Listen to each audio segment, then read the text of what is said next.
A plate spun in silence. But what truth does it hide? Welcome to Mystery Parlor. I am your host, Axon. Share in the comments. Where are you joining us from tonight? Your voices make this mystery alive. Let's dive in. The package arrived at 11:10, which is the sort of time a respectable package chooses if it wants to look like it belongs. It was addressed to Nero Wolfe, with my name humbly on the second line in case the great man didn't care to get his hands near string and brown paper. I signed, tipped a quarter that the messenger pocketed like he was reeling in a trout, and carried it to the office. Wolfe was in his chair, engaged in his most strenuous activity, staying seated. He had a small book open on his stomach and a large expression of patience on his face. The orchids had been watered, the morning mail beaten into submission, and the beer gauge was steady. So naturally the universe sent a complication. "From where?" Wolfe asked without looking up. "From a Sirocco Studios on West 48th, I said. "That's music land. Records, radio, and contracts that make grown men cry, I placed the package on his desk, tried not to offend any of the small objects he keeps arranged the way some men arrange their consciences, and sliced the string. Inside was a flat box, foam-lined with one lacquered disc, 12 inches, resting like a pond of black ice. There was a handwritten note on studio letterhead, for Mr. Wolfe. "Please play immediately. Do not copy." "LB," I showed him the note. He read it, then turned it over to make sure the back wasn't more interesting. "LB," he said. "You know any LBS who mail us surprises that require playing?" "Plenty," I said, "but none with access to a studio lacquer unless they sweep floors at midnight." He grunted. I slipped the disc from its sleeve. It had the faint vinegar smell lacquers carry, like the ghost of a salad, and a greased pencil scrawl around the label's edge. "Midnight, Segment 7. Hold till air.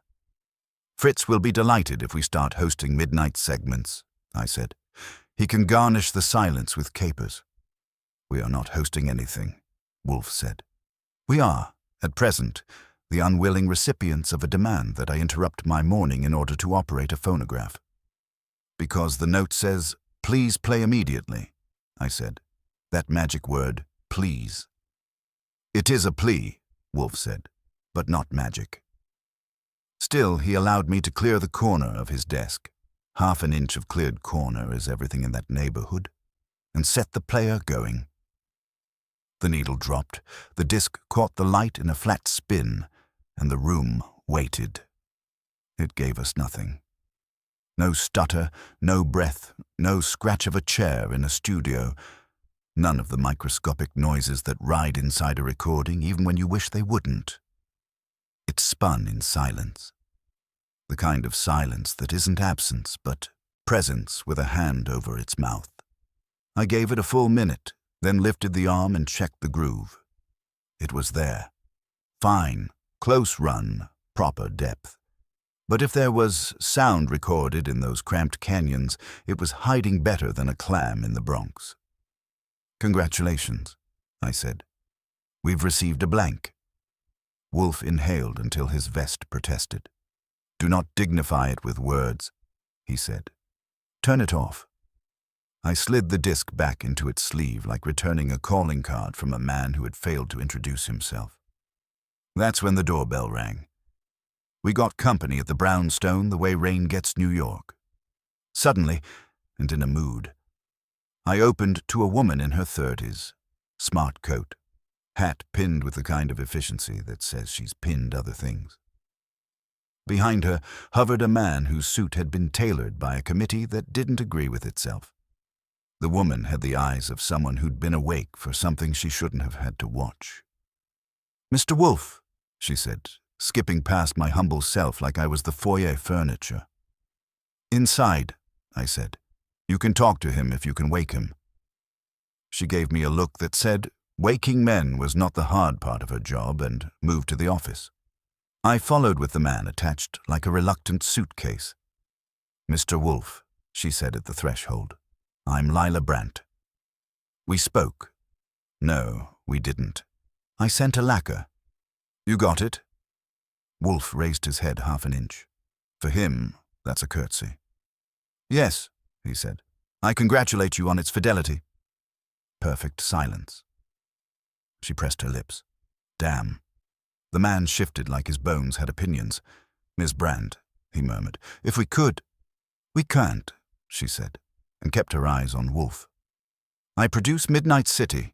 It's a live radio magazine, music, commentary, and interviews. Tonight's show is a special. Or was. We recorded a segment yesterday afternoon with a banker named Edwin Solbrook.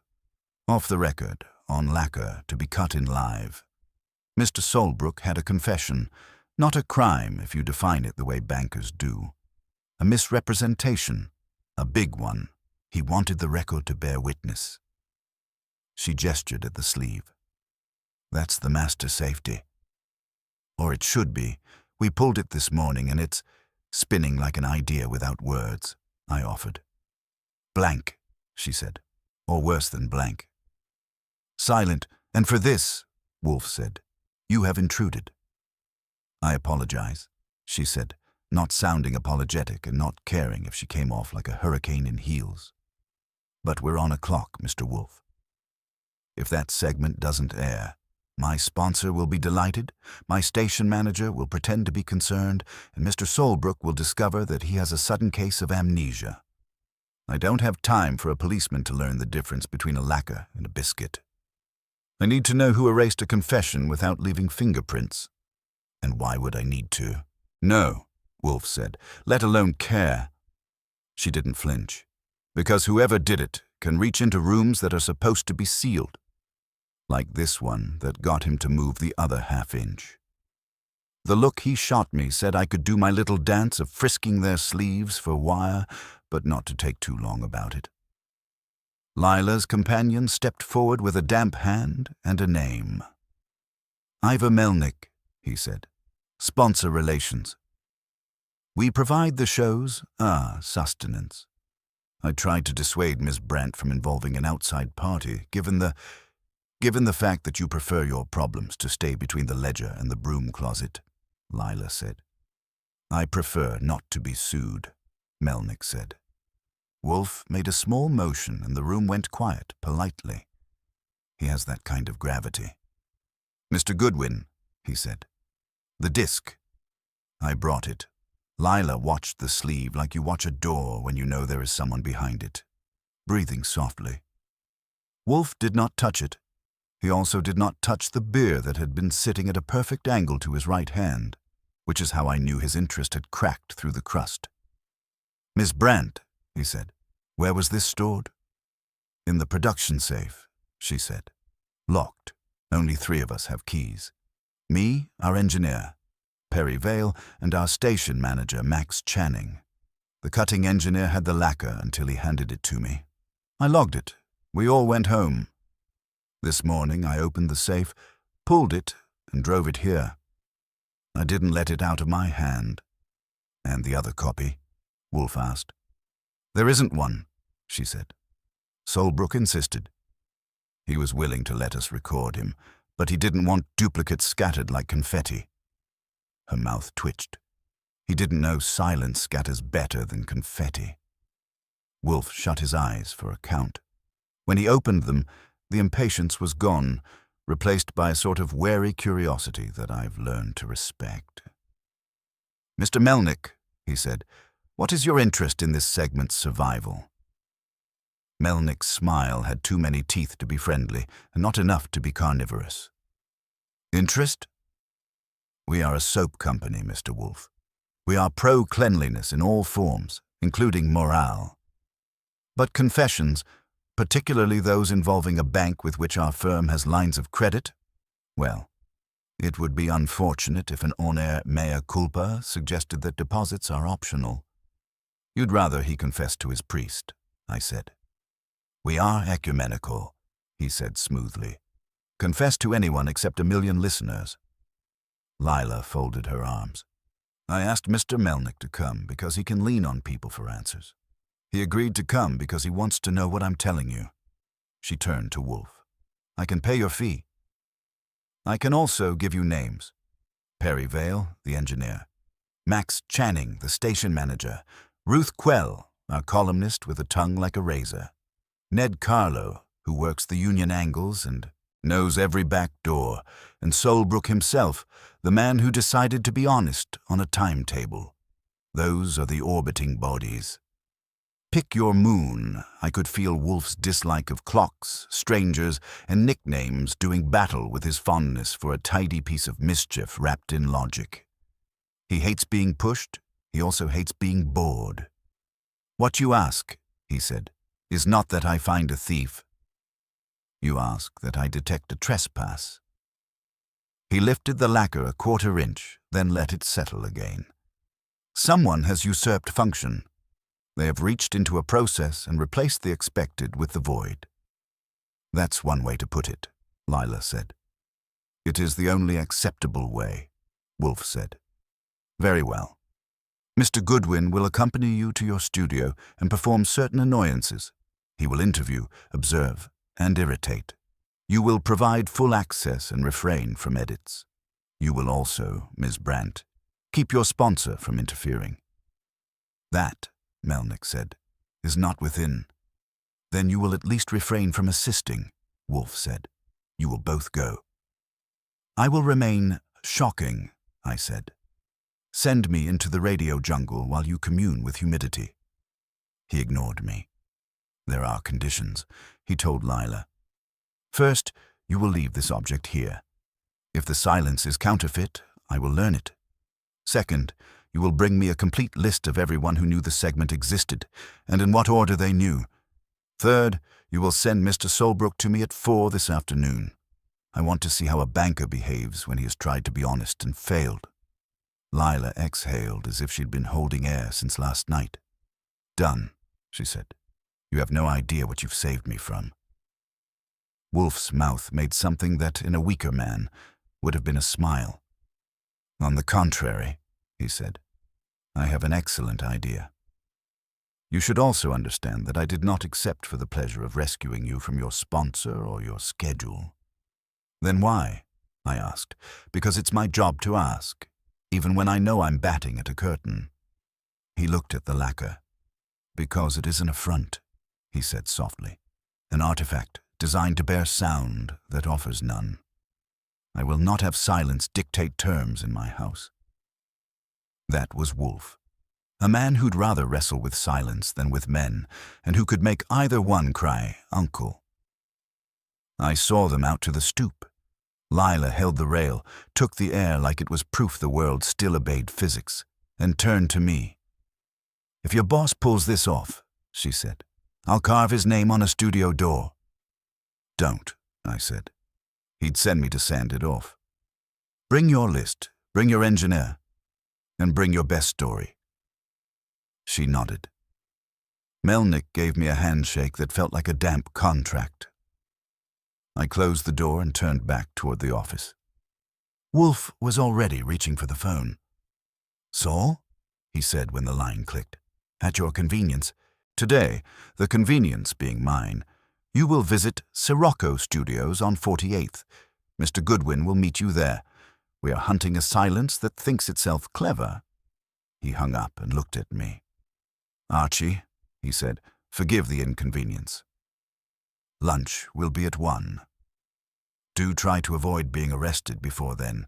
Me, I said. I'll be a model child. If I find any sound hiding in the walls, I'll tell it you'd like a word. Do, he said, and reached for his beer. The brownstone silence settled back, but I could tell it wasn't comfortable. A disc had spun in our office without speaking, and that kind of thing leaves a taste. Saul and I hit 48th with enough time before lunch to make a station engineer feel important. Sirocco Studios' lobby looked like most lobbies that sell sound, lamps that try to look expensive and couches that try not to look sat on. A receptionist with a headset treated her typewriter like a rival. Lila Brandt met us halfway from the inner door, hair slightly less composed than it had been, which meant something had been chewing on her morning. I've got everyone you asked for, she said. Channing's in his office, Vale in Studio B. Ruth is pretending to drink coffee and actually listening to everything, and Ned's smoking where he shouldn't. I made them promise to be civil. Promises are a wonderful seasoning, I said. Sprinkle them on, and the stew still tastes like stew. She led us past a bulletin board more informative than most confessions. There were cue sheets, sponsor copy, and a penciled note that said, in a hand that took its vitamins, "G7, hold safe." I filed the handwriting. We angled left into a corridor with windows that gave you curated views, red lights, glass, men in headphones, making faces at invisible mistakes. Perry Vale met us at the door to Studio B.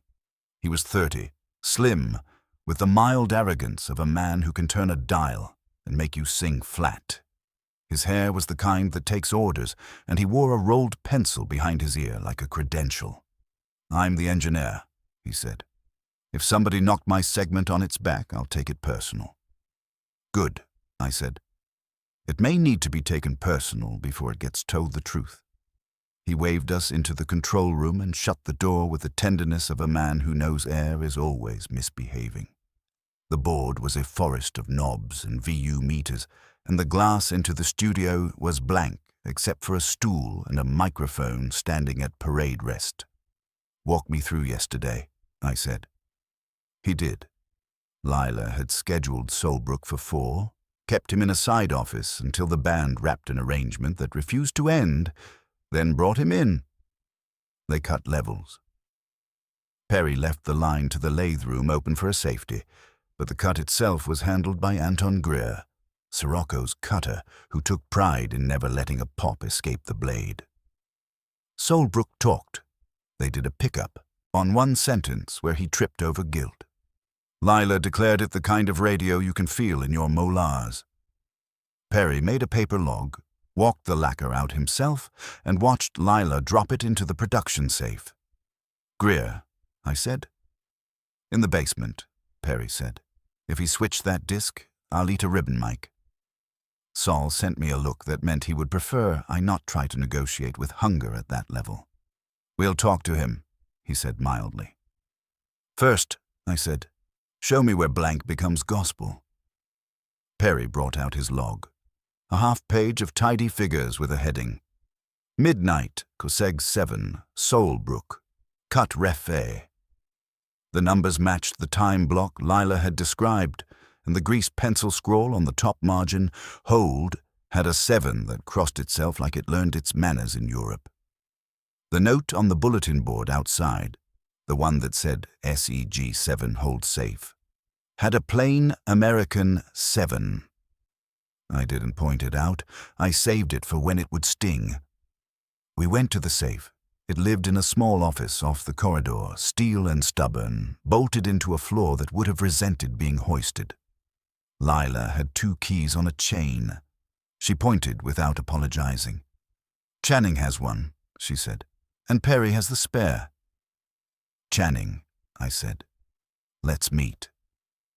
He was already in the doorway, a man who arrived wherever you were about to go so he could ask you why you're here. Max Channing's suit fit better than Melnick's by a degree that suggested professional pride. He wore his hair in a part you could have shelved books on.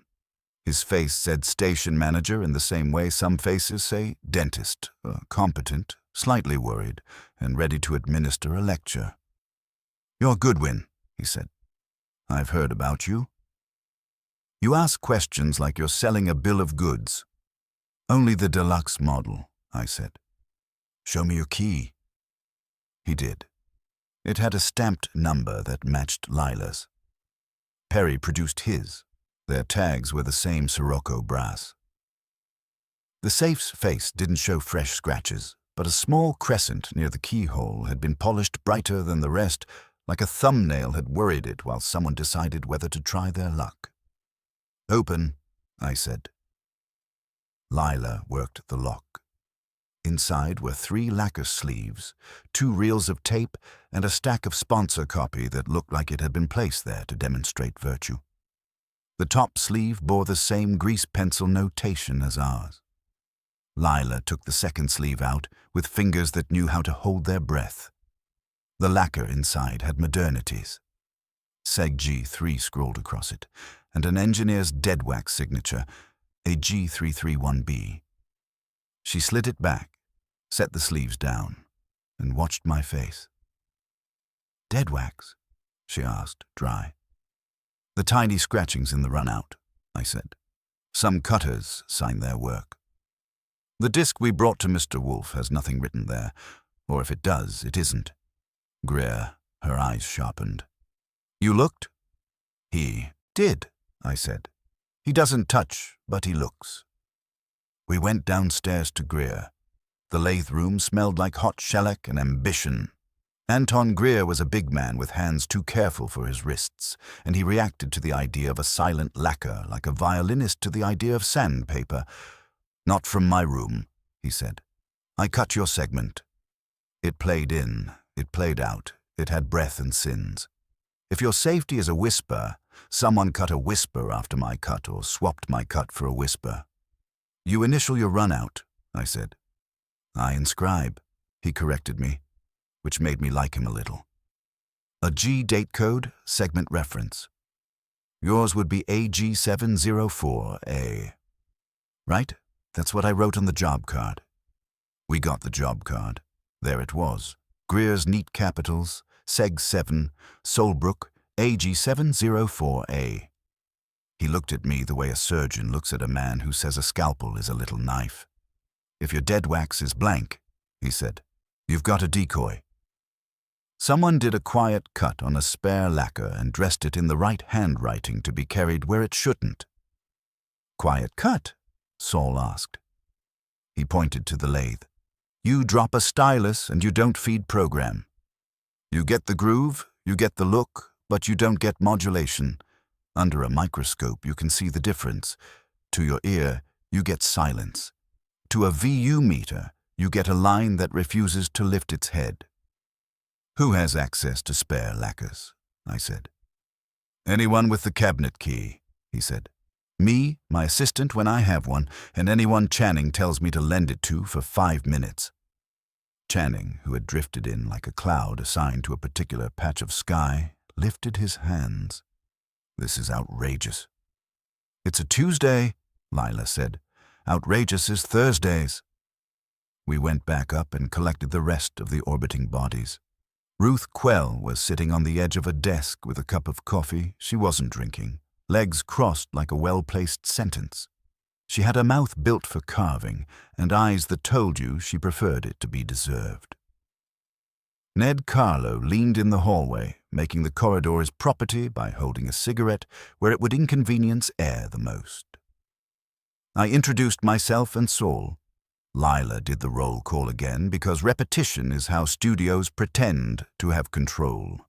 "Let's keep this professional," Channing said, which is another way of saying please don't say anything true where anyone can hear it. 20 minutes each, I said, and no rehearsals. We took Perry first, in the little office with the safe. He stuck to the facts and let them hang. He'd cut plenty of segments that people later wished they hadn't said. He kept his logs clean to protect himself, because nobody remembers the man at the board when the lawyers arrive, except to point and hope aim counts. "Did you write SEG 7-hold safe on the hall board?" I asked. "No," he said. "I wrote it on my log." The hall board is Ruth's kingdom. I filed that. Ruth came in next and looked like she'd be pleased to be accused of something she didn't do, if only to have the opportunity to tear the accuser into interesting shapes. "I wrote the hall note because I didn't want the morning crew pulling the wrong sleeve," she said. "You'll find the 7 in my hand isn't continental. I cross my T's and my bridges, not my numbers." "You knew what Solbrook said?" I asked. "I knew what he thought he said," she said. "Confessions are like haircuts. Men always think they've done something dramatic and only their barber knows the truth." "Who profits from failure to air?" Saul asked. "Profit is a grand word," she said. "Avoidance of irritation is more accurate. The sponsor hates surprises. The station hates legal letters. The banker hates his wife hearing his spine creak on the radio. Pick the man who admitted to being tired of consequences, and you'll usually find a door with his name on it. We sent her out and brought in Ned. He let the door close on his smoke and sat like he'd been told to be good once and decided to try it half the time. "You know every back door?" I said. "Did anyone come through one last night?" "Only the men who always do," he said. "Janitors, messengers, and a piano player who likes the way Studio C sounds at 2 in the morning. What you want to know is if anyone who hasn't paid for the privilege got near the cabinet with your gold in it. Not if I saw. But you can swing a union pass in this place and watch the doors apologize for being doors." Channing came last, with the righteous air of a man who knows his budget numbers and believes they work as character references. "I am not your villain," he said.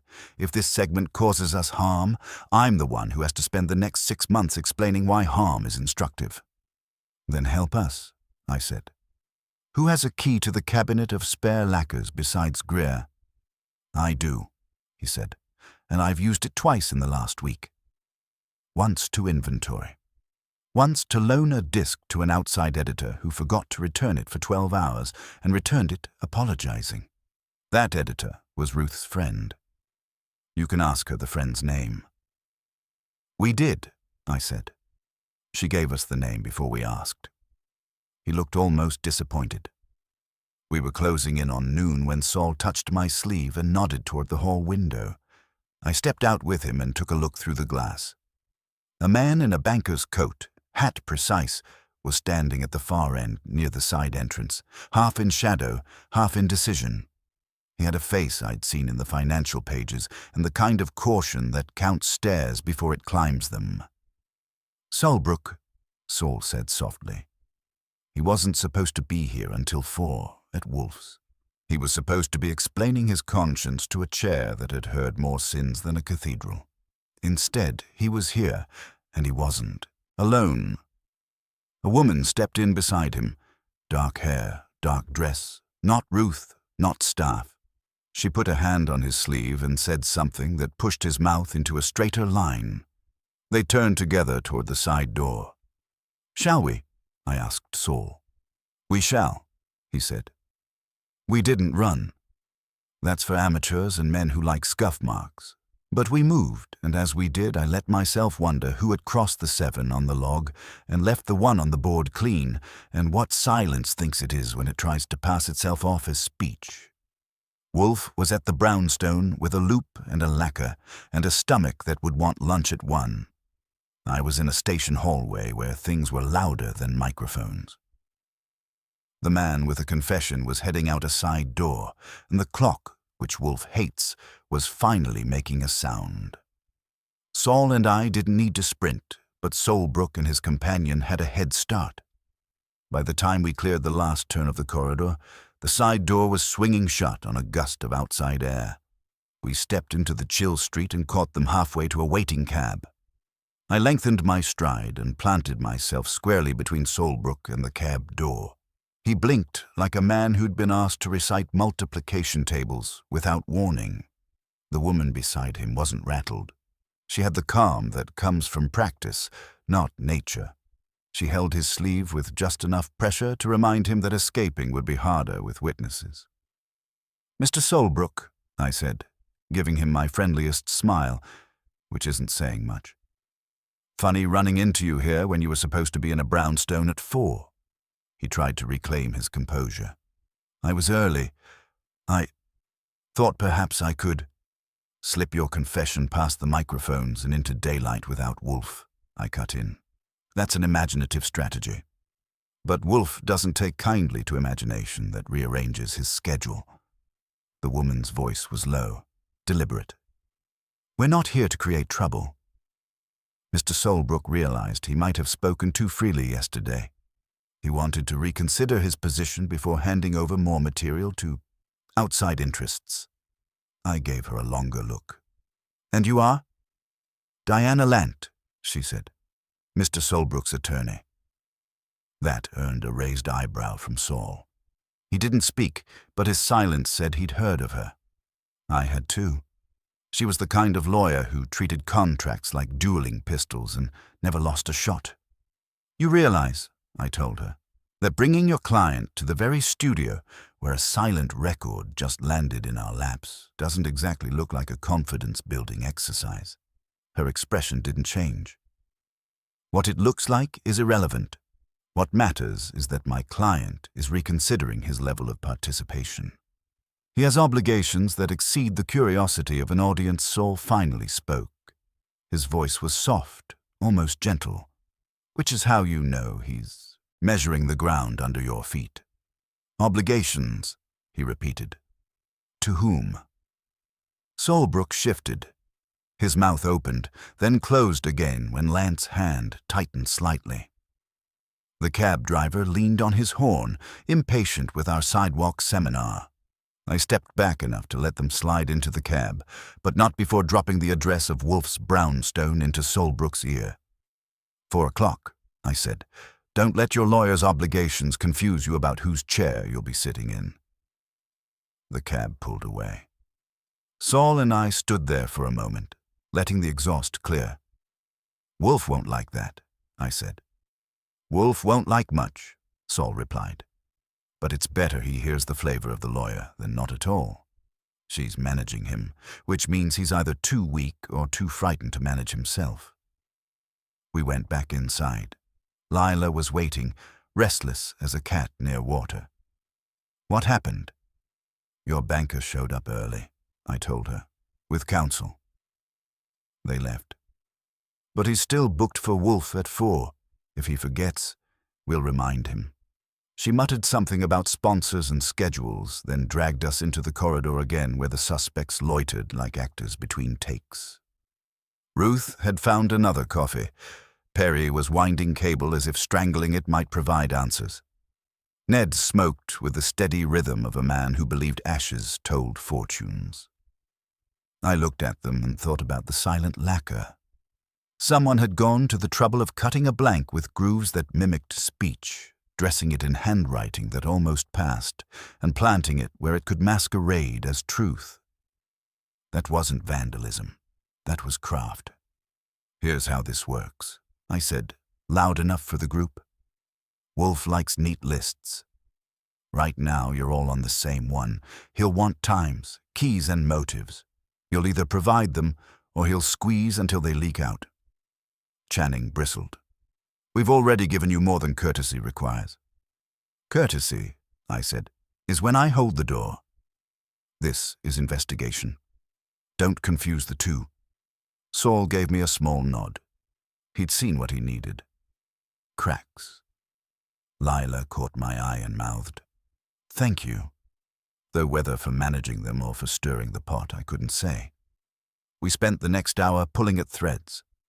Perry admitted he'd been asked once before to quiet a disc by a singer terrified of a test pressing, but claimed he refused. Ruth confessed she'd borrowed the cabinet key through a friend when she wanted a personal copy of an interview, but swore she returned everything intact. Ned shrugged and said he could get into the building blindfolded if the union called it a favor, but that didn't mean he had.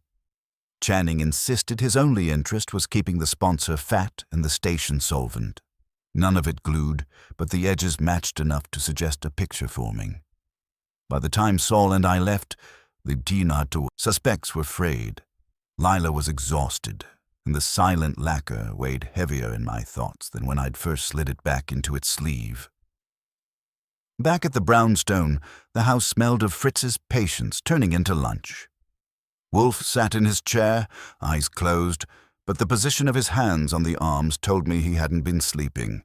The lacquer lay on the desk, turned label up like a patient waiting diagnosis. "Well?" he asked, without opening his eyes. "Your banker tried to bolt with a lawyer," I said. "Your suspects confessed to everything but the crime, and your disc is still a mime." His eyes opened, dark and steady. "Confessed to everything but the crime," he repeated. "That is useful. Sit down, Archie. Report fully." So I did. I gave him the whole sweep. Perry's log with the crossed 7, Ruth's board note, Greer's inscription in the dead wax, Channing's defensiveness, Ned's doors, and the appearance of Diana Lent. Wolfe didn't move except to raise one hand when I reached the part about Solbrook's arrival. "Lant," he said, "a formidable woman. She has the gift of silence where others squander words. That she is now involved is both inevitable and instructive." He reached for the lacquer and tilted it toward the light. "This object," he murmured, "was designed to bear weight. Its grooves are a map without territory. Someone has replaced meaning with imitation. That act is too precise to be whim. It is the act of someone who understands both what should be heard and what must not." He looked at me then, heavy-lidded, as if daring me to make a joke. I didn't. "At 4, he said, "Mr. Solbrook will arrive. He will speak.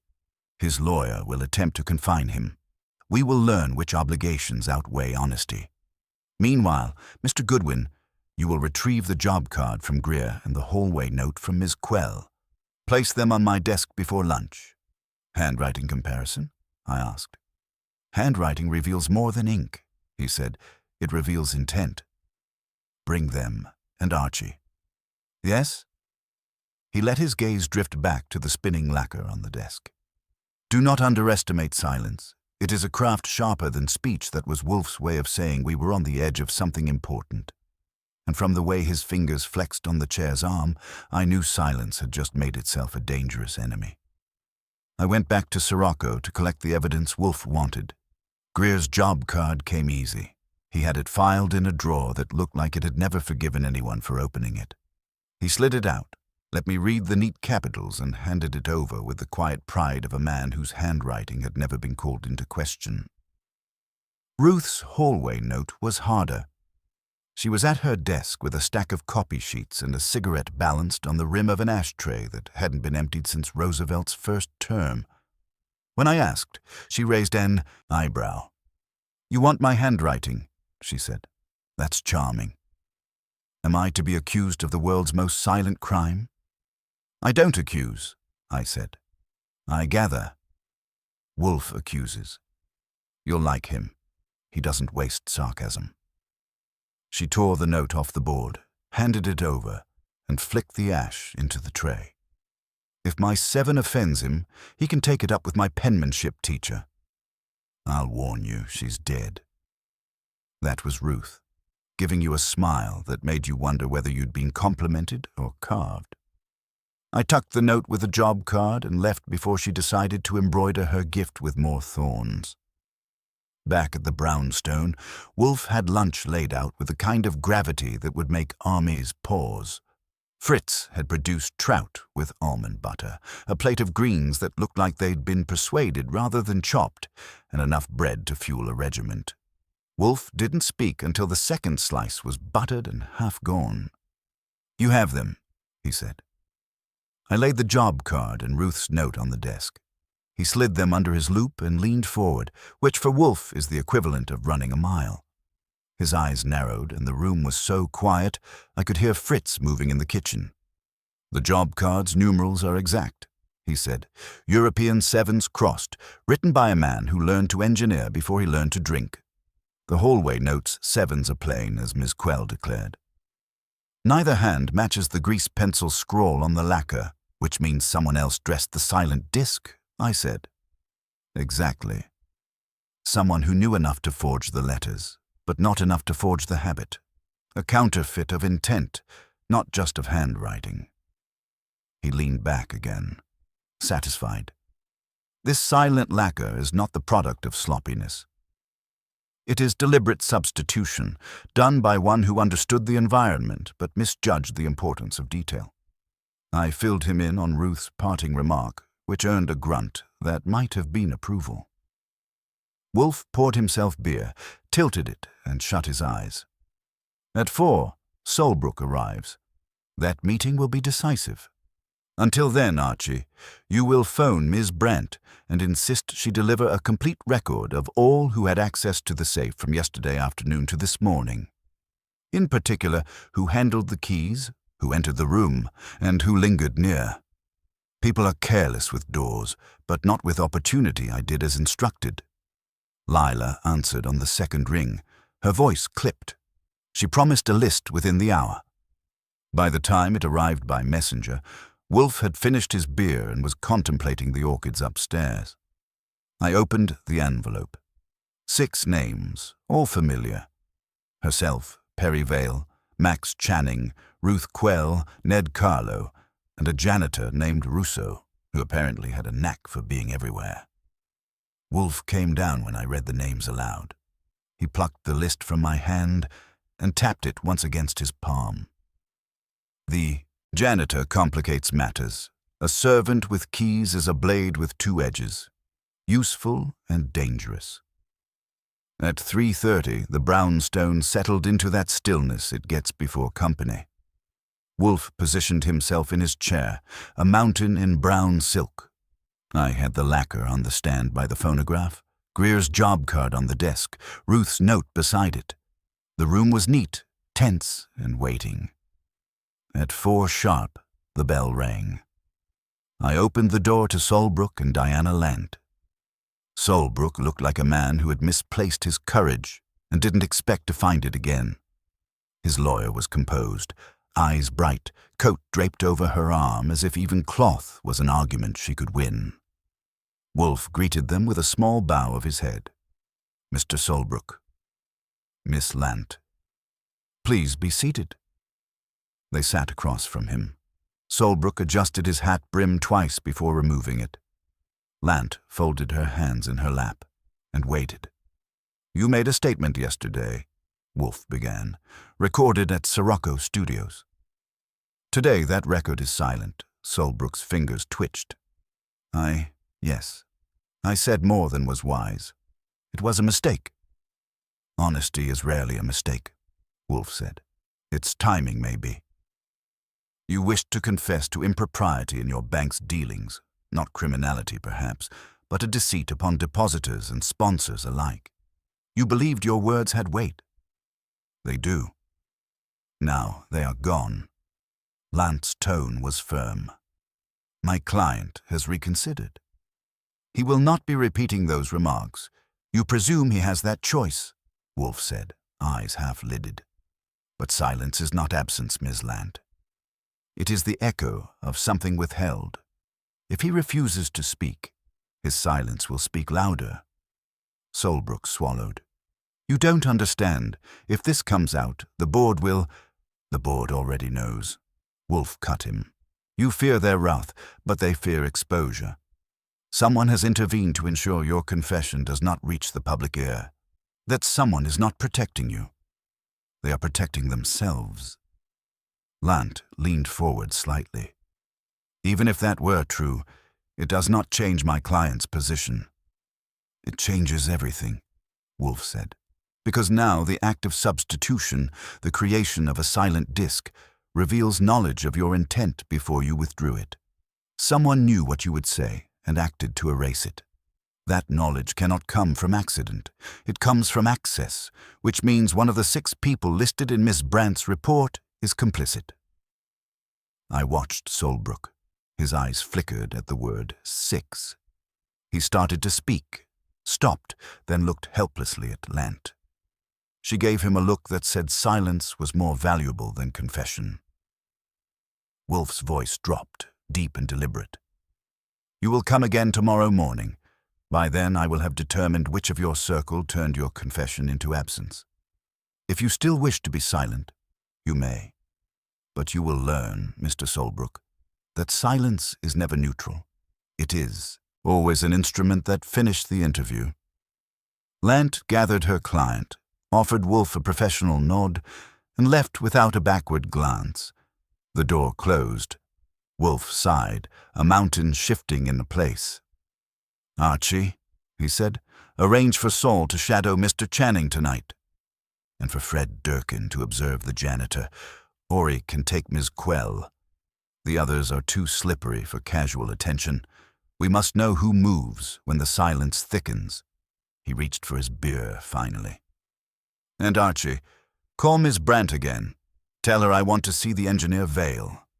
Alone, that was Wolfe. He didn't pound tables or chase suspects. He set the board, moved his pieces, and let silence betray the guilty. I poured him another beer and thought about the silent grooves etched on that lacquer. Someone had gone to a lot of trouble to make sure nothing could be heard. Wolfe was going to make sure that nothing spoke volumes.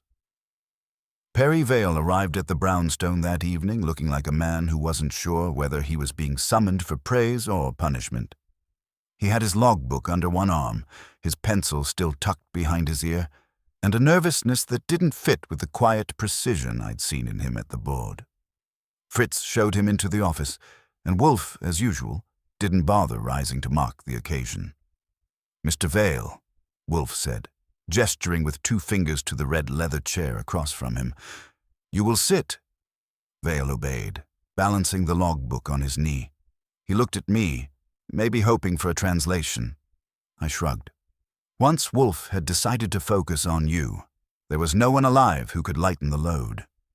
"You engineered Mr. Solbrook's segment," Wolfe said. "You prepared the log. You witnessed the transfer of the lacquer to Miss Brandt. Is that correct?" "Yes, sir," Vale said. "Every step, I swear. I've got my notes here." He opened the logbook with a trembling hand. "See, Solbrook, segment 7, cut ref A, all logged." "I have read your notations," Wolfe said. "They are precise. But precision can be used to mask as well as reveal. Did you handle the spare lacquers at any time yesterday?" "No," Vale said quickly. "That's Greer's cabinet, not mine. I wouldn't touch it. He'd know. Yet someone touched it," Wolfe said. "A silent disk does not grow itself." Vale's voice wavered. "Look, Mr. Wolfe, I've cut plenty of things people wish hadn't been cut. But if someone made that blank, it wasn't me. I've got no reason to. I'm not in Solbrook's pocket, and I'm not in Channing's either." Wolfe studied him for a moment, his eyes hooded. "You are in your own," he said finally. "A man who lives by dials and meters learns to prize control. You resent chaos. When Ms. Brandt asked you to log a banker's confession, did you not think, what chaos will this bring?" Vale swallowed. "I thought it, sure. But that doesn't mean I sabotaged it. I don't silence sound. I capture it. That's my job." The room went quiet long enough that Vale began shifting in his seat. Wolfe closed his eyes, leaned back, and clasped his hands over his stomach. "Mr. Goodwin," he said, "you will drive Mr. Vale home. You will also take note of who watches us leave and who does not. Mr. Vale is useful, but usefulness can be compromised." That was Wolfe's way of saying Vale wasn't cleared, but he wasn't the priority target either. I escorted him out, watched the street, and saw only the ordinary: a milk truck turning the corner, a man with a newspaper under his arm. Nobody lingered. Nobody watched. Back upstairs, Wolfe had already phoned Saul. "You will remain with Mr. Channing," he was saying. "Attend every motion, every conversation. Call me if he sneezes." He hung up, then rang Fred Durkin with instructions for Rousseau the janitor and Ori for Ruth Quell. When he was finished, he sat heavily and reached for his beer. "Archie," he said, "the pattern emerges. A blank disk requires access, opportunity, and motive. Of our 6, only 3 have consistent access: Vale, Channing, and Greer. Greer denies it, and his pride argues in his favor. Vale insists on fidelity, and I find in him no appetite for betrayal. Channing, however, profits by suppression. He is the station's steward, not its innovator. To him, silence is preferable to scandal." I asked the obvious. "So he did it?" Wolfe glared at me. "Pooey. He may have ordered it, encouraged it, or merely permitted it. The hand may not be his. That is why we watch. We must see how silence behaves when it believes itself secure." The night passed in reports. Saul called near midnight to say Channing had spent the evening in his office, making phone calls, pacing, and once visiting a bar where he spoke quietly with a man in a gray hat. Fred reported Rousseau had unlocked 3 doors without being asked and lingered near the record cabinets more than once. Ori said Ruth went home, typed furiously for 2 hours, and then burned 3 pages in her fireplace before pouring herself brandy. I relayed all this to Wolfe, who absorbed it with the slow patience of a glacier. He asked few questions, but his eyes stayed closed, his lips pressed thin. "Archie," he said when I'd finished, "tomorrow we will gather them here. Silence has had its time. It is our turn to speak." He let that hang in the air while Fritz came in with breakfast orders. Wolfe dictated them as if each word carried more weight than a confession. Eggs coddled, cornmeal muffins, sausages precisely browned. He had a plan, and he wasn't going to let anyone ruin his appetite. The next morning, the brownstone felt like it had been wound tight. Sol, Fred, and Ori all reported in person, each with their observations. Wolfe listened, eyes half shut, and then instructed me to summon the circle.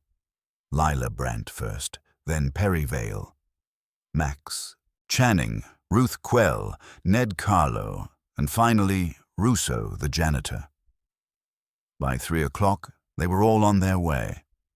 The lacquer sat on Wolfe's desk like a black mirror, Greer's job card beside it, Ruth's hallway note like an afterthought. Wolfe sat still, only his fingers moving as they tapped a slow rhythm on the arm of his chair. When the bell rang at 4, I opened the door to the group. They came in together, uncomfortable in each other's company, but too curious to stay away. Lila looked drawn, Perry pale, Ruth sharp, Ned bored, Channing furious, and Russo confused. Wolfe opened his eyes and lifted a hand. "Sit." They did, some reluctantly, some eagerly, all aware they had been summoned into the lion's den. Wolfe let silence rule for a long moment, until the weight of it pressed down on them. Then he spoke. "Yesterday, a disc was cut. It contained words of confession. Today, it is silent. That silence is not absence. It is theft. Someone here replaced sound with void. Someone here believed silence would serve their purpose." He let his gaze travel from one face to the next. Channing shifted. Ruth narrowed her eyes. Perry bit his lip. Russo looked at his shoes. "I know," Wolfe said quietly, "who performed this trespass. And before this meeting ends, so will you." That was Wolfe. He hadn't yet named the guilty, but he'd announced the execution, and from the look in his eyes, I knew the silence was about to break. The office was tight with bodies and tighter with nerves. Wolfe sat as immovable as an oak, while the rest of them shifted in their chairs like they'd been planted in the wrong soil. He let the silence stretch, a long, slow drawl of nothing that made even Ruth Quell set down her coffee cup. When Wolfe finally spoke, it was with the weight of a man who expected every syllable to land. "You imagine," he said, "that a blank disc is an accident, a quirk of machinery, or a prank. It is not. It is intent, and intent must have its host." I watched Channing's face. His jaw worked as if the words were sandpaper. Ruth smirked. Perry Vale leaned forward as if about to beg for absolution. Ned Carlo looked half asleep, and Russo stared at the rug. "You, Mr. Vale," Wolfe said suddenly, "are precise. Your log is tidy, your sevens crossed with the heritage of your schooling. The discus scrawl is not yours." Vale exhaled, a sound of relief he tried to strangle halfway out. "You, Ms. Quell, write with venom," Wolfe continued. "Your sevens are plain. You admit to chalking the board note, and I believe you. The discus hand is not yours." Ruth arched an eyebrow. "Disappointed?" "On the contrary," Wolfe said. "Your guilt would have been too easy." His eyes moved, heavy-lidded toward Russo. The janitor sat straighter, as if bracing for a blow. "You, Russo, had the keys. You lingered near cabinets, but you lack motive. A servant who tampers in affairs beyond his comprehension does not escape notice. You are careless, but not conspiratorial." Russo flushed, half insulted, half grateful. Wolfe's gaze turned then to Carlo. "You, sir, treat doors as suggestions. You enter where others hesitate. Yet silence is not your craft. You revel in noise, the strike, the protest, the union meeting. You are disruptive by volume and not by erasure. You would leave a record screaming, not mute it. Carlo shrugged, his cigarette dangling unlit between his fingers. Noise pays better. That left Channing. Wolfe took his time before speaking, letting the man stew. Channing's collar looked tighter by the second. You, Wolfe said finally, are the steward. Silence is your ally. You feared what Solbrook's confession would do to sponsors, to credit, to your fragile tower of solvency.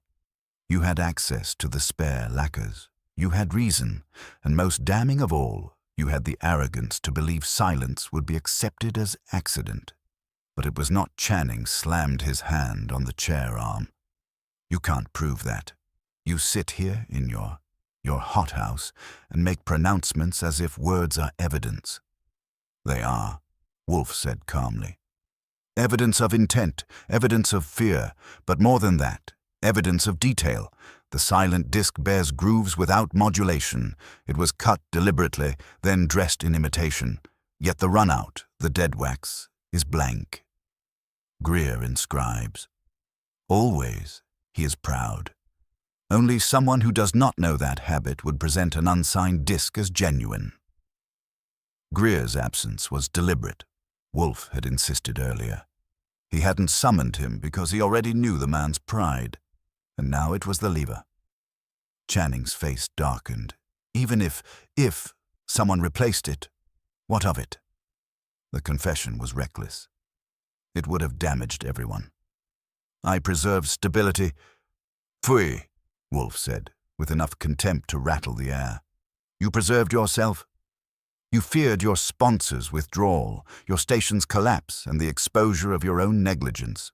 You substituted silence for speech because you believed it safer. Lila Brandt, who had been silent till now, leaned forward. Maximum, is this true? Channing didn't answer. His silence was louder than words, and in that room, Wolfe let it hang until it broke under its own weight. You see, Wolfe said, he cannot deny. He can only refrain. Silence again, but silence now convicts him. Ruth let out a dry laugh. Well, Max, you always said you'd keep us on the air. You just forgot that air is supposed to carry sound. Perryvale muttered something that sounded like a prayer. Russo wiped his brow. Carlo stubbed his unlit cigarette against his shoe. Lila sat back, her face pale but firm.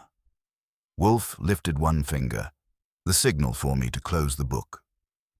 Mr. Goodwin, you will call Inspector Kramer. Tell him to bring his men. We will deliver to him a man who counterfeited not money, but meaning Channing started up from his chair. You have no right. Wolfe's eyes cut him down like a guillotine. I have every right, sir. You trespassed, not upon property, but upon truth.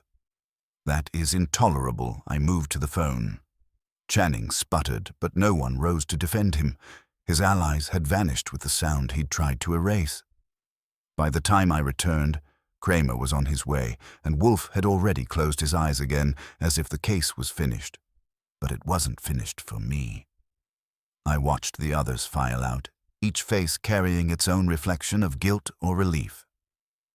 Ruth tossed me a grin as if the whole affair had been an editorial exercise. Perry shook my hand like he'd been reprieved from execution. Ned Carlo gave me a look that promised we hadn't seen the last of him.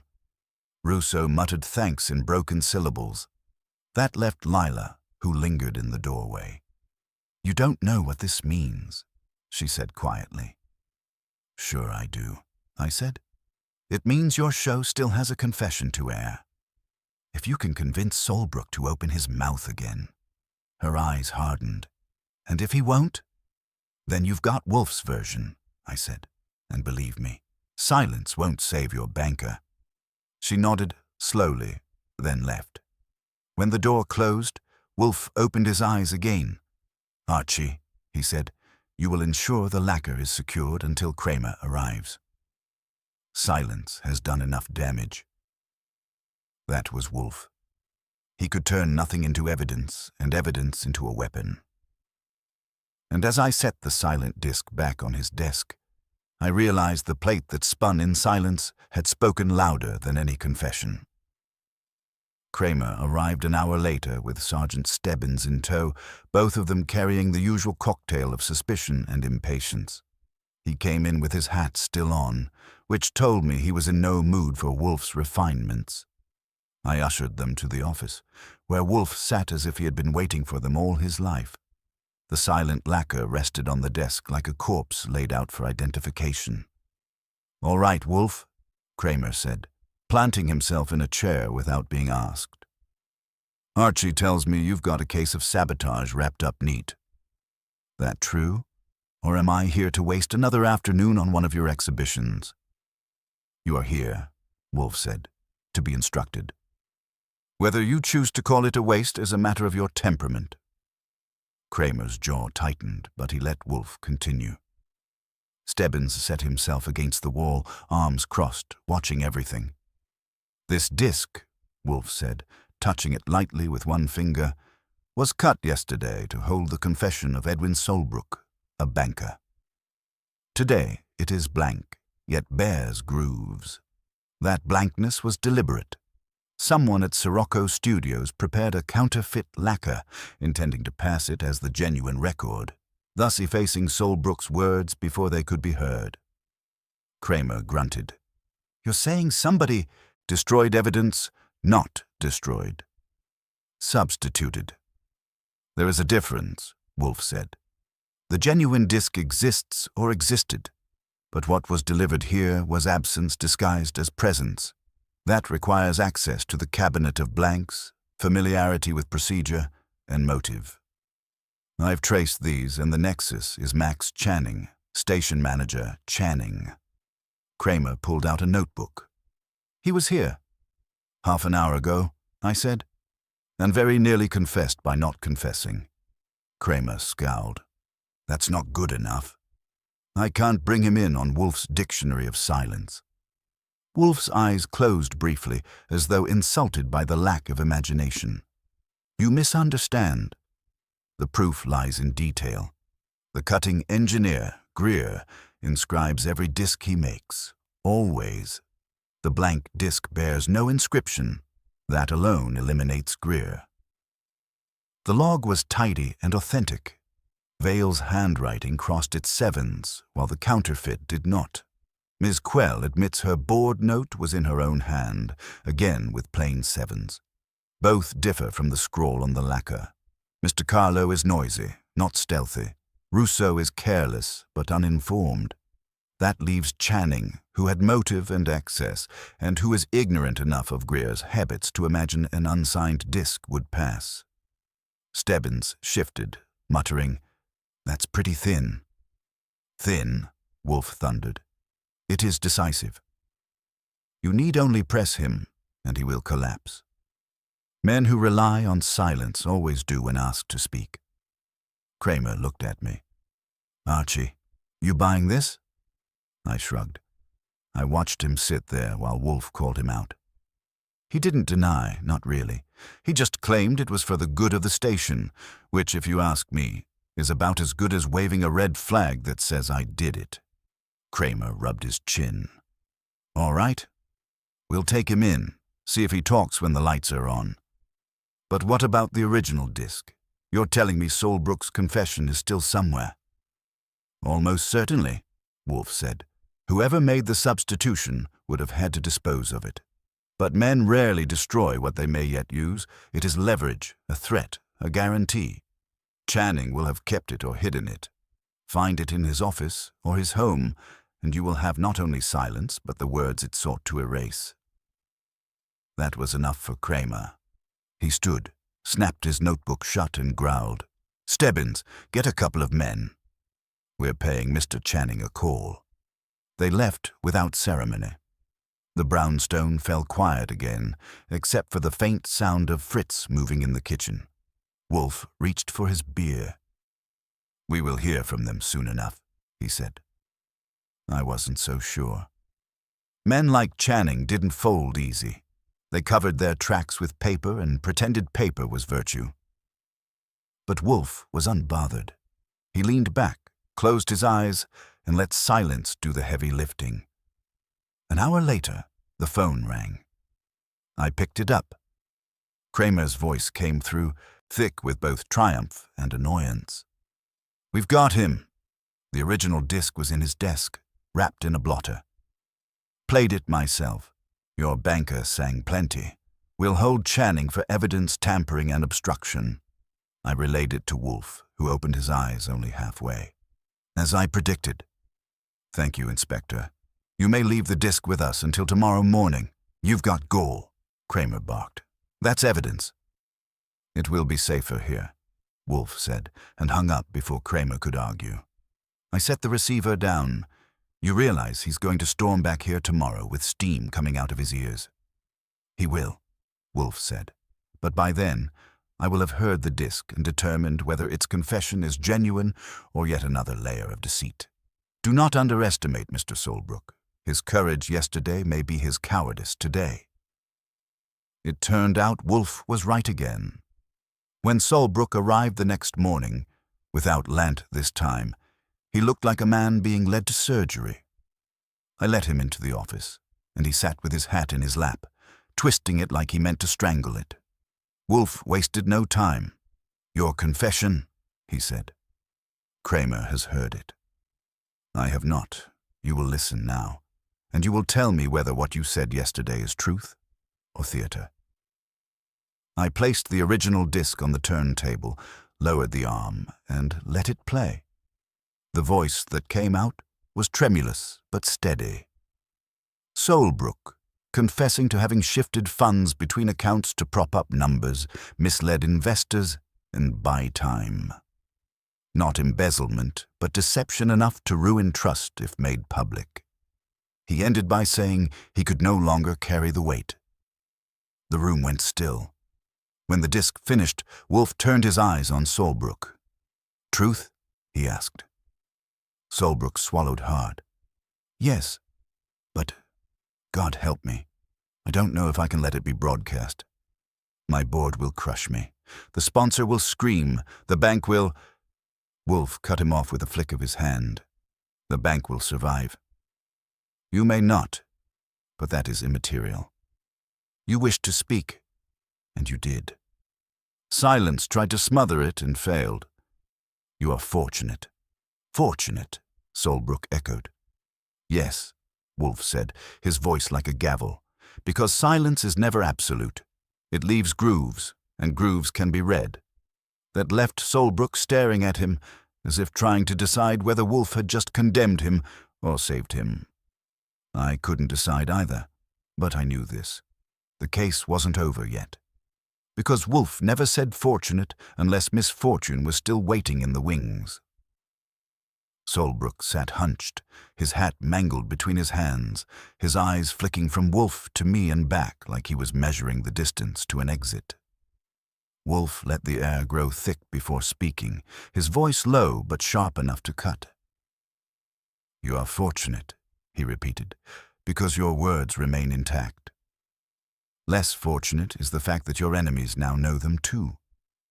The silence that sought to smother you was not for your benefit. It was for theirs, and that silence will not stop here." Solbrook licked his lips. "You mean there's more?" "There is always more," Wolfe said. "A confession is rarely an island. It is a peninsula, attached to other land. Your words touch others. Someone believed them dangerous enough to risk a counterfeit lacquer. That person may yet try again." I leaned against the desk. "You're saying Channing didn't act alone?" "Fui," Wolfe said. "Men like Channing do not risk themselves without encouragement. He is a servant of two masters, stability and fear. He tampered with sound, not to protect Solbrook nor even the station, but to serve whichever hand has the most power to punish him." That landed heavy.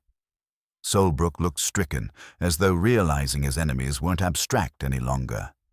"You think someone at the bank—" "I think," Wolfe interrupted, that the board of directors you fear so much is already aware of your misdeeds, and that at least one of them preferred your words remain unheard. The hand behind Channing is not in radio, but in finance. Solbrook closed his eyes briefly. Then I've ruined myself twice over. Once with my deeds, and again with my attempt to undo them. I stepped in. You came here because you wanted to clear your conscience. Don't start moaning now that it worked. The problem isn't your confession, it's who's trying to bury it. That's where Wolfe comes in. Wolfe inclined his head. Mr. Goodwin is correct. You have already spoken.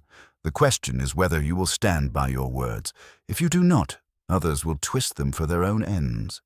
If you do, you may yet control how they are heard. That last line seemed to land. Solbrook straightened slightly, though his hands still strangled the hat. What do you need from me? Names, Wolfe said. Who knew you intended to confess? Who might profit from its suppression? I told no one on the board, Solbrook said quickly. Then he hesitated. Except, I did speak to one man. Albert Frayne. He's a senior partner, older than me, but he's always been, well, something of a mentor. I thought he would understand. I told him yesterday morning that I intended to set things right. Wolfe's eyes narrowed. And what was his response? He told me I was a fool, Solbrook admitted. That confession wouldn't cleanse me. It would damn me. He said the bank could weather a quiet adjustment, but not a public disgrace. Wolfe exhaled through his nose. Then there is your Fisher. Frayne disapproved, yet knew you would proceed.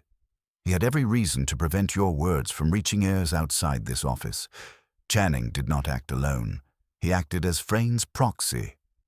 That was a solid theory, but it raised its own problems. So what's next? I asked. Next, Wolfe said, you will visit Mr. Frayne. You will observe his manner, his household, his habits.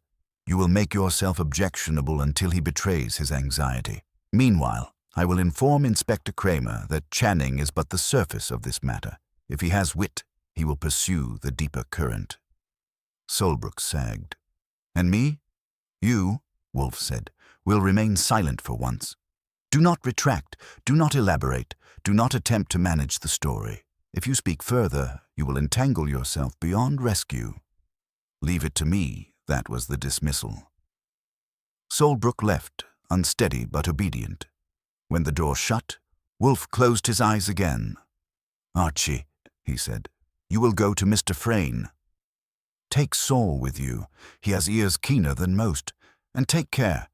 Men who manipulate silence are dangerous. They prefer shadows and can use them well. So we went. Saul and I made the trip uptown to a brownstone that looked less lived in than embalmed. Frayne's butler opened the door with the indifference of a man who'd long since stopped asking why visitors came. Inside, the house smelled of polish and disapproval. Albert Frayne himself was in the library, a lean man with hair like frost and eyes like steel filings. He greeted us with a smile that never touched his face. Goodwin, is it? And, Mr. Panzer, I believe.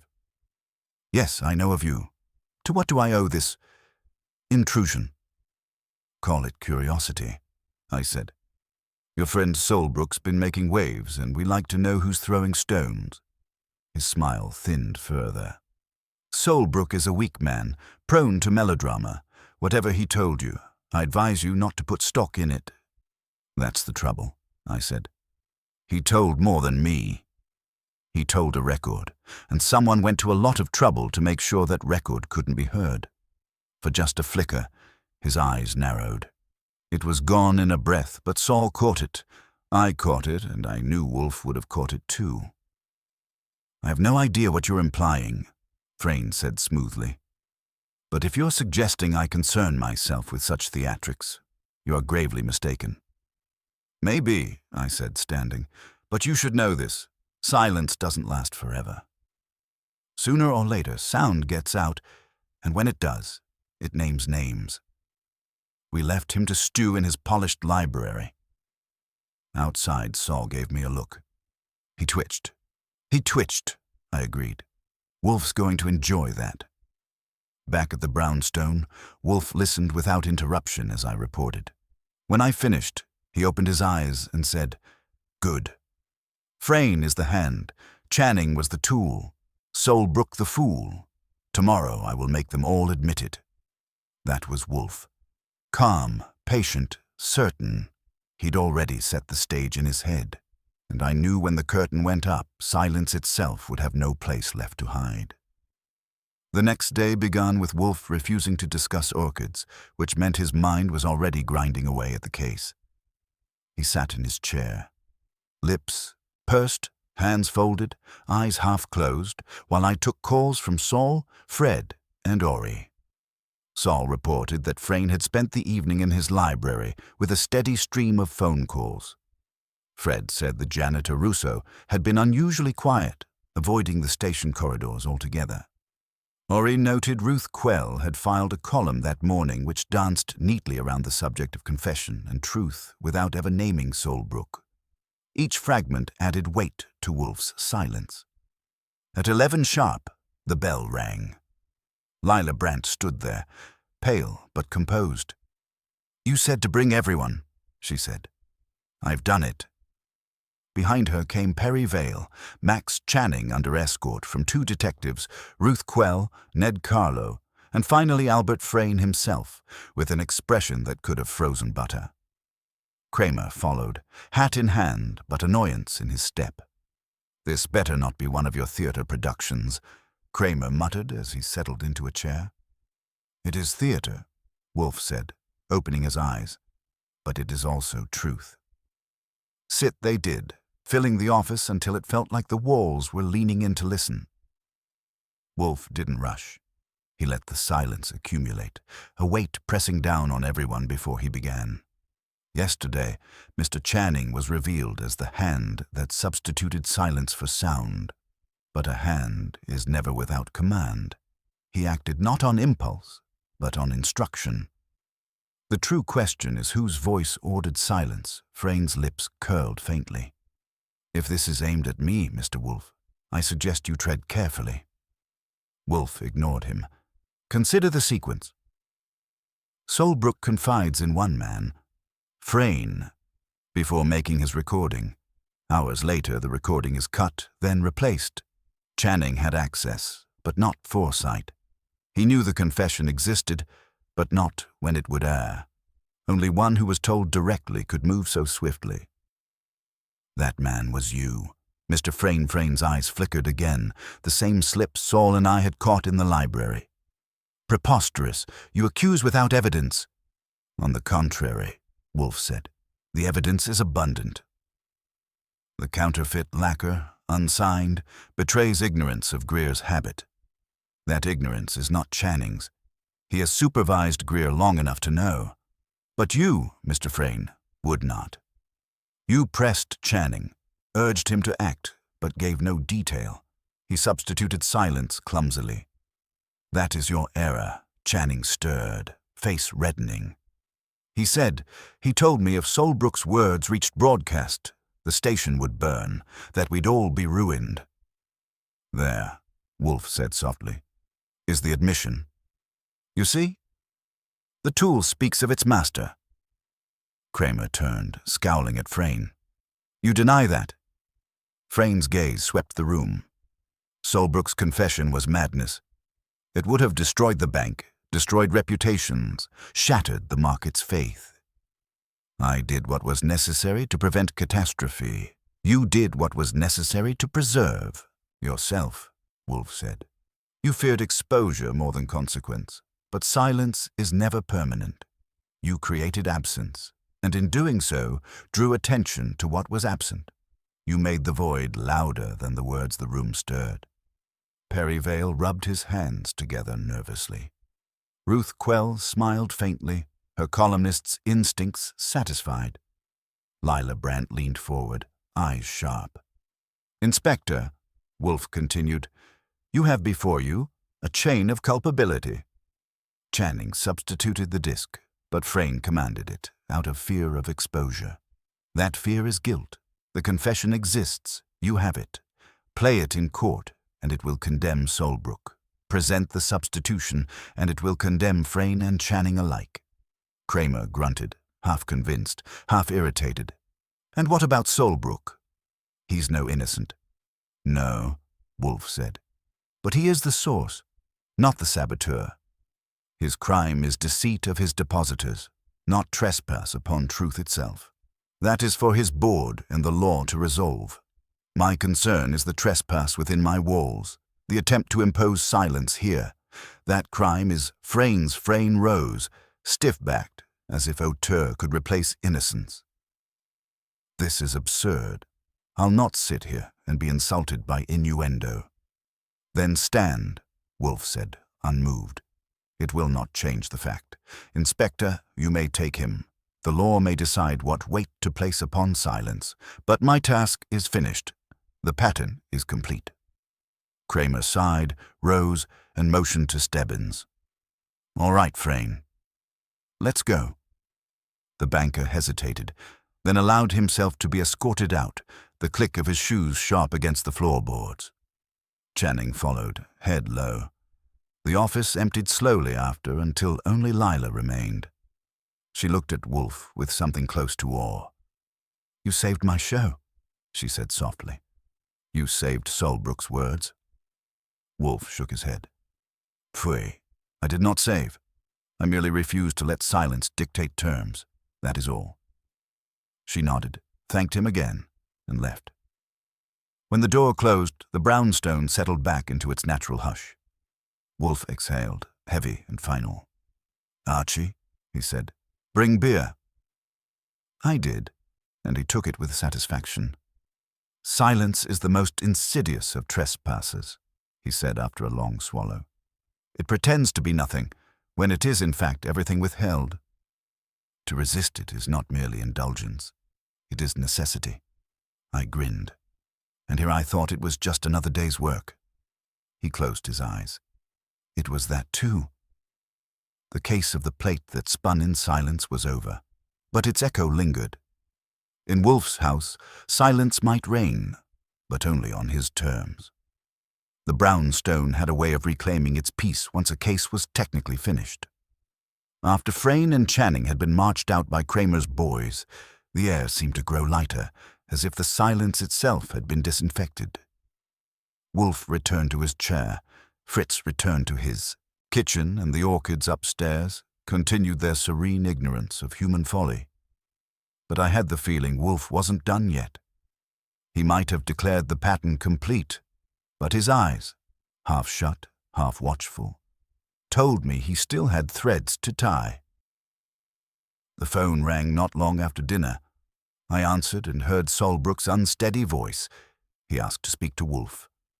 I passed the receiver across, and Wolfe, to my surprise, took it without his usual disdain for instruments that required his hand. Young man, he said after a pause, you are fortunate to have survived your own honesty. You will not tempt fortune again. If you wish to resign from your bank, do so. If you wish to face your board, do so. But do not attempt to manage your confession further. It is beyond you. Now he listened, then cut him off. No, you will not come here again. You have brought enough disruption to this house. Good evening, he hung up with a decisive thump and leaned back. Archie, that man will flounder, but his survival is not our burden. That sounded final, but I knew better. Wolfe rarely left moral puzzles without polishing them. He sat in silence for several minutes, hands folded, eyes closed. Then he spoke. What is most objectionable in this affair is not Solbrook's fraud, nor Frayne's manipulation. It is the presumption that silence can be engineered and imposed as if it were benign. It is not. Silence is as active as speech and often more deadly. Sure, I said, but try getting Kramer to put that in his report. Kramer is concerned with charges and statutes, Wolfe said. I am concerned with trespass. Frayne trespassed not upon a vault or a ledger, but upon truth. That is the greater crime. The rest of the evening was uneventful. Wolfe returned to his beer and books. I typed up notes in case Lila Brandt decided to spin the whole thing into a radio drama, and when the house finally settled into its usual quiet, it was the kind of silence Wolfe approved of. Honest, unaltered, with no grooves carved to hide its emptiness. The next morning brought the inevitable visit from Kramer. He stormed in with Stebbins behind him and tossed his hat onto the desk. "Wolfe, you infuriating lump. You were right again." Frayne cracked at headquarters. Admitted he pushed Channing into the swap. Admitted he knew Solbrook planned to talk. We found the bank's fingerprints all over his calls. It's a mess, but it's our mess now. Wolfe inclined his head, accepting the compliment disguised as abuse. "And Solbrook? He's meeting with his board today. They'll decide whether to bury him or use him as a sacrificial goat. Either way, it's not your problem." "Indeed," Wolfe said. "Nor yours, soon enough. You have culprits and evidence. The law can digest them at its leisure." Kramer grunted. "Sometimes I think you like watching me choke on your hand-me-downs." "I like order," Wolfe said. "You, Inspector, are the instrument by which chaos is occasionally subdued. I tolerate you for that nearly sent Kramer into orbit, but he swallowed it and left." Stebbins gave me a look that said he'd enjoy retelling that exchange at the precinct. When the door closed, Wolfe sighed heavily, a mountain shifting back into repose. "Archie, bring beer." I did, and he drank deeply. Then, in the kind of reflective mood that came rarely, he spoke again. "Do you see, Archie, how fragile the line is between sound and silence? One man's confession becomes another's weapon. One man's silence becomes another's shield, and yet both are deceit." In their way, I grinned. "That's deep philosophy for before lunch." "Pfui," he said. "It is mere observation. Silence is not absence. It is manipulation. That is why I despise it when wielded by others. In this house, silence is mine to command." That was Wolfe's verdict, and it was as final as any gavel. The case of the plate that spun in silence had ended not with gunfire or pursuit, but with words. Some spoken, some withheld, and some carved into lacquer that refused to speak at all. As I filed away the notes and cleared the desk, Wolfe closed his eyes and folded his hands over his stomach. The brownstone was quiet again, the kind of quiet that belonged to us. Outside, the city roared, radios blared, and deals were made in smoke-filled rooms. But here, the only sound was the faint clink of glass as Wolfe raised his beer. "Archie," he murmured, "I find silence tolerable again." "Dinner will be at 7. That was as close to a benediction as Wolfe ever gave. And I'll admit, after all the noise of bankers, sponsors, and saboteurs, it was good to let the brownstone breathe again. The silence that followed was honest this time, and for once, it didn't need to be broken. The brownstone had returned to its old rhythm, the steady hum of routine that Wolfe guarded more fiercely than any fortress. The orchids upstairs breathed in their glass sanctum. Fritz busied himself in the kitchen with the evening meal, and Wolfe sat deep in his chair, eyes half closed, stomach and conscience equally at ease. For my part, I was glad to have the silence back in its rightful place, no longer doctored into counterfeit grooves. The newspapers had already spun the story into a carnival. "Banker's confession sparks board shake-up," one headline crowed. Another declared Frayne's resignation a victory for financial honesty. They skipped lightly over Channing, treating him as a footnote, and left Solbrook to the sympathy pages. Tragic, foolish, but maybe redeemable. The part about Wolfe and me was nowhere to be found, which was exactly how Wolfe liked it. Still, the case lingered. I'd been chewing on something all afternoon, and when Wolfe finished his second beer, I finally asked it. "Why'd you take it anyway?" A blank record lands on your desk, and suddenly you're chasing bankers and sponsors. Most days you wouldn't budge if the sky cracked open. His eyes open just enough to give me the look that means he's not indulging but instructing. Because, Archie, it was an affront. A disc designed to bear truth was made to bear nothing. That is an insult to order itself, and in my house, silence cannot masquerade as truth. I grinned. So it wasn't the banker, or the sponsors, or even the money. It was the silence. Exactly. He shut his eyes again.